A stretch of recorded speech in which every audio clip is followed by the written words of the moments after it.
রাজশাহীর তানোরে পরিত্যক্ত গভীর নলকূপে পড়ে যাওয়ার ৩২ ঘণ্টা পর উদ্ধার করা সেই শিশু সাজিদ হোসেনকে বাঁচানো যায়নি।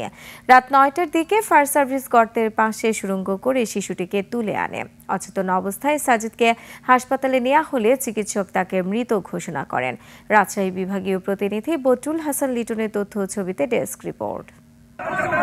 লিলি বিউটি সোপ, যার অ্যান্টি এজিং গুণ তারুণ্য ধরে রেখে ত্বকে করে উজ্জ্বল, তারুণ্যময় উজ্জ্বল ত্বকের জন্য। রিমার্ক। অবশেষে অপেক্ষার প্রহর শেষ হলো। গর্তে পড়ে যাওয়ার ৩২ ঘণ্টা পর শিশুটির সন্ধান পাওয়া যায়। বৃহস্পতিবার রাত ৯টা ৫ মিনিটে উদ্ধার করা হয় শিশু সাজিদকে। এক্সকেভেটর দিয়ে মাটি কেটে গর্তের ভেতরে ঢোকার চেষ্টা করছিলেন ফায়ার সার্ভিস কর্মীরা।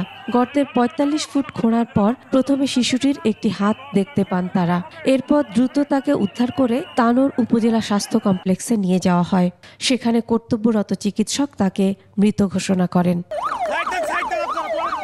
রাত 10টায় ব্রিফিংয়ে ফায়ার সার্ভিস জানায়, মুমূর্ষু অবস্থায় তারা শিশুটিকে উদ্ধার করেছে। আমরা শিশু সাজিদকে অচেতন অবস্থায় উদ্ধার করি।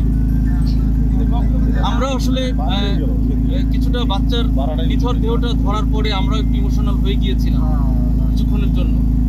তারপরেও আমরা চেষ্টা করেছি দ্রুত হসপিটালে প্রেরণ করার। আমরা কিছুক্ষণ আগে জানতে পারলাম তাকে মৃত ঘোষণা করা হয়েছে। ছোট্ট সাজিদের নিথর দেহটি বাড়িতে নিয়ে এলে দিশেহারা হয়ে পড়ে তার পরিবার। সন্তানকে কাছে না পেয়ে বারবার জ্ঞান হারান শিশুটির মা। বুধবার দুপুর 2টার দিকে গভীর নলকূপের জন্য খোঁড়া গর্তে পড়ে যায় সাজিদ। ৩২ ঘণ্টা পর ফিরে মায়ের কোলে নিথর দেহে। Masuma Lisa, desk report, 21 television.